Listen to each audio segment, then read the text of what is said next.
Good afternoon, YouTube. So I went ahead and I sprayed Celsius and Certainty to try to kill these, I think it's crabgrass. So we'll see. It might look a little bit bald.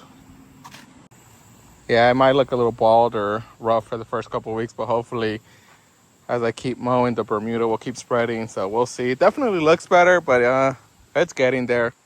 Anyways, it's Saturday. So normally on Sundays is when I'll do all my maintenance.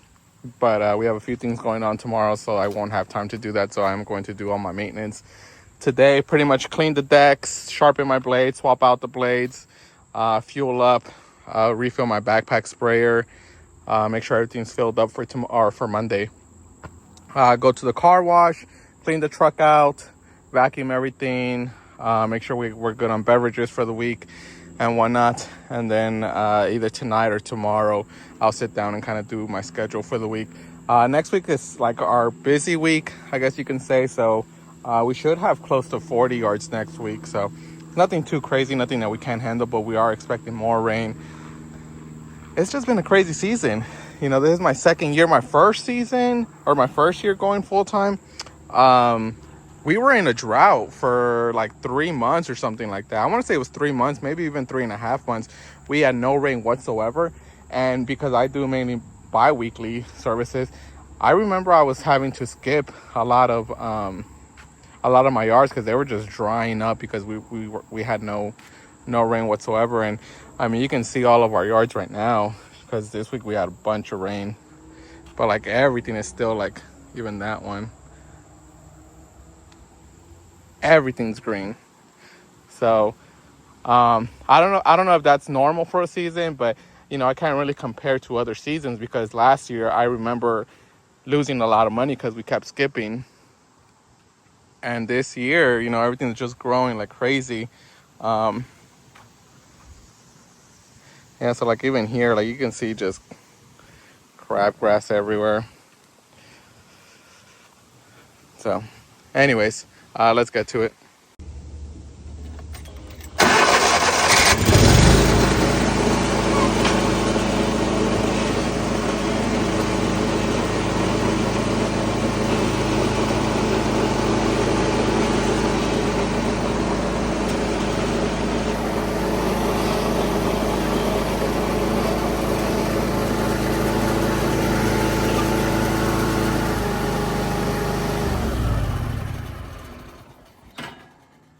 Sketchy? Absolutely. So I am, I am gonna buy a jack eventually, or a mower jack down the road and whatnot. But I guess today we can talk about how much I made last month. I know the title will say like 16,000 because that's actually what my mentor is doing, and pretty much what he's doing to achieve these numbers. He's I think 4 or 5 years ahead of me, maybe 4 years ahead of me. But he only offers weekly services. He bills at the beginning of the month, and his minimum per service, I believe, is 75 per cut. So he's billing, I think, anywhere from like 325, maybe 300 if it's like a small cookie cutter yards, up to like 375. And he's able to achieve these numbers. This is the first year he went full. He hired someone. He's been full time for the past couple years. And I remember at the beginning of the season, we were both stressing out like everyone else because we didn't know how it was going to play out. And because, we were basically coming off of winter where we're not getting any calls. Just the unknown is very scary. And, he had told me his plan. He's like, this is the year that I'm only going to be offering weekly services. I'm no longer accepting bi-weekly services because, for bi-weekly cuts, you're just having to be there a little bit longer. It takes a little bit longer. It puts more wear and tear on your yards. And weekly clients are pretty much like top tier clientele where they care about their properties. They want their properties to look nice all year round. And pretty much what he does is during the off season, so I believe during December through February, he switches out to bi-weekly. I switch over to monthly. So essentially during the off season, he's getting paid the same, and he bills the same throughout the whole year. He just, he calculates everything and he divides it evenly. So throughout the year, his clients are paying the same.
I think eventually down the road I am gonna buy like a little pressure washer, and then Sundays wash them, because I don't know, I like my stuff to be clean. But anyways, as I was saying, yeah, pretty much he's making the same all year round, and come winter, when nothing's growing, he's still getting paid, and the same as if it was as if we were in like spring or summer or whatnot. So obviously his business model is the right business model from a business standpoint and whatnot. For me, I mean, I also know there's a lot of guys that just stop going out during winter in my area, and they just don't go out at all. I do have a few properties that they have like no trees whatsoever. So those properties, I normally stop servicing them towards the end of October, or October is pretty much the last month, because after that, like, there is literally nothing for us to do. And, and I'm okay with my business model where, where we work like crazy during spring and summer, and then during winter, we take off because, our body definitely needs it. I'm sure if y'all are doing this full time, your body is definitely feeling it, especially if you're solo. If you're solo, I don't even know how you guys are doing it. Y'all are just animals. But anyways, I look forward to winter because, it slows down a little bit, for the holidays, Thanksgiving, Christmas, whatever, I'm home with my family. Yes, I'm making less money, but that's what you gotta budget accordingly and start saving up early on. And pretty much, just make a budget that will keep you afloat during winter, or that will keep you alive and whatnot. And what I tell my clients is that if I see that they have a lot of trees, like my property, if this was the client's property, I would tell them, hey, during winter we switch over to once a month, and we pretty much mulch up any leaves that you have, and then the rest we just blow them into their woods and whatnot. And and I just make it known, or I try to be clear that this is how I'm able to stay afloat during winter. And if they drop me during winter, then come spring or summer, when they reach out to me, I don't take them on. And that's happened to me a couple times. I had this couple that reached out during summer last year, and they're like, hey, we're looking for someone to service our property around this time because it's starting to get really hot and they don't want to be out here doing it. And I was like, okay. I told them, how my business works. And then come winter, they dropped me. And then a few weeks ago, or maybe like a month or so ago, they reached out to me again. And they're like, hey, Manny, just checking to see if we can, if you can add us back to your schedule. Nope. Ain't no way I'm going to add you back to my schedule for you just to drop me during winter. Like, and that's why, now you should be billing, or I bill at the beginning of the month, or I have the card on file, because it makes it easier and you're able to weed out those clients, or those potential clients, pun intended. But, yeah, I remember getting a comment saying like, I can't fathom, or I can't imagine making that much money doing this, which is just pretty much cutting grass. Me neither. I had no idea there was this much money in lawn care. And again, this is just the beginning. Once you get into landscape or hardscape or pressure washing, or you can offer gutter cleaning, like, it opens so many doors for you to keep scaling up. But it's just those first few years, for you to get the ball rolling, that takes the longest. And you do get discouraged if that phone's not ringing, or if you only have like 7-8 clients and you want more clients. It just, takes its time. But yeah, he made $16,000, and that's his business model. And I think right now he's only at like 50 clients. I'm at 75 clients bi-weekly, and I didn't even hit those numbers. Now, I'll put a screenshot of the numbers that I did. This is just on QuickBooks, but I will say I have a few clients that pay, Zelle or Cash App, that were my first clients that I've had no issues with, so I don't really want to mess with them, because they've been good clients. I keep it as is. But for new clients, I do sign them up through QuickBooks. So I would say best case scenario, I made $12,000 just on the business. I would say worst case scenario is $10,000. If we want to be conservative, let's go with $11,000. So I personally, or the business, made $11,000. And again, this does not include taxes, payroll, expenses, future repairs. The list goes on, and it depends. I don't want to put my expenses up there because everyone is a little bit different. But yeah, I mean, I made $11,000 with 75 bi-weekly clients, and then that pretty much comes down to like 35 to 40 clients per week that we're servicing. And I'm sure I could do some math and give you guys the average of, you know, what my yards are. But if I were to guess, I would say anywhere from like 65 to 75 maybe is what it's my average, what I charge per yard and whatnot. And I can still take on probably, you know, my wife, I was just talking to my wife about this today actually. I can still take on about like 30 more clients. But come next year, I'm really going to start focusing on my route density, like I said, and then I'm going to increase my prices, and then potentially be making more by working less, because not everyone's going to agree with my prices anymore. Some people will be like, oh, you know, I'm going to shop around, or when I send that message, they'll shop around and find someone cheaper, and then, you know, we cut ties and whatnot, which I'm okay with that. And I'm just, you know, eventually you'll get to that stage where I'm at, where you really want to start tightening those loose screws, because ultimately it is a business and you have to try to maximize your profits year by year. But the first couple of years are crucial, because if you get discouraged and you throw the towel, then, you know, you just fall in that percentage of failed businesses throughout those first years.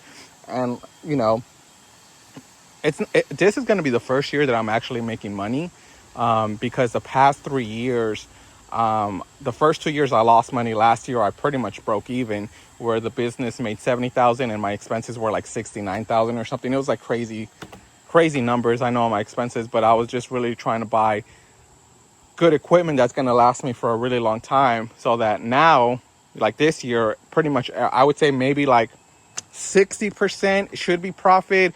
I haven't really, you know, I won't know till next year how I'm looking at my expenses, but but this year I really cut back because I already reinvested most of my money the first 2-3 years. So 4 years of not really, or 3 years, this is the first year where I'm actually seeing money. But I went 3 years without really seeing any money because I just kept throwing it back into the business.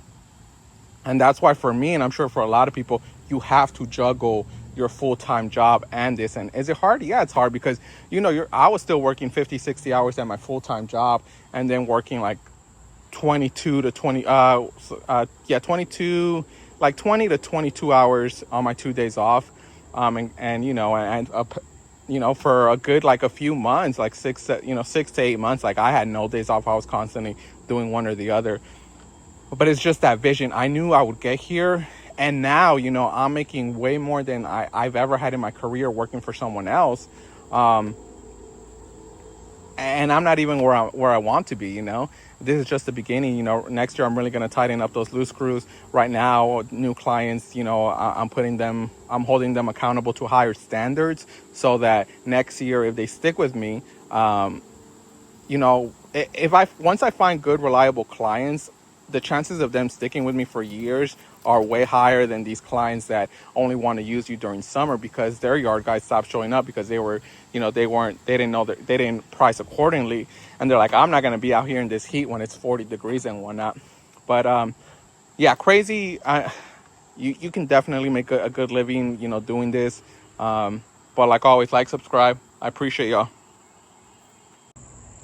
I did forget to mention, but like the beautiful thing about lawn care is that it's consistent work. So either if you go weekly or bi-weekly, in a week or 2 weeks, you're going to go back to the same property and service that property again. And it's just consistent income throughout the whole year if you do, you know, tie them up in a contract, or if it's just a verbal agreement where you tell them we go bi-weekly all year round, and if they agree to that, whatever business model you go to, if it comes down to like just cutting grass, once you really have a good clientele, a good foundation for your business, you're pretty much set up for a good, I would say probably like the rest of your working life, until, you know, you decide what other route you want to take your business on. It's just, you know, it's just those first few years, or several years, for you to really build that foundation, aka that clientele. But once you find those good clients and they're okay with your prices, and if you're not being too outrageous with your prices, there's a lot of money for you to be making doing this for a really long time.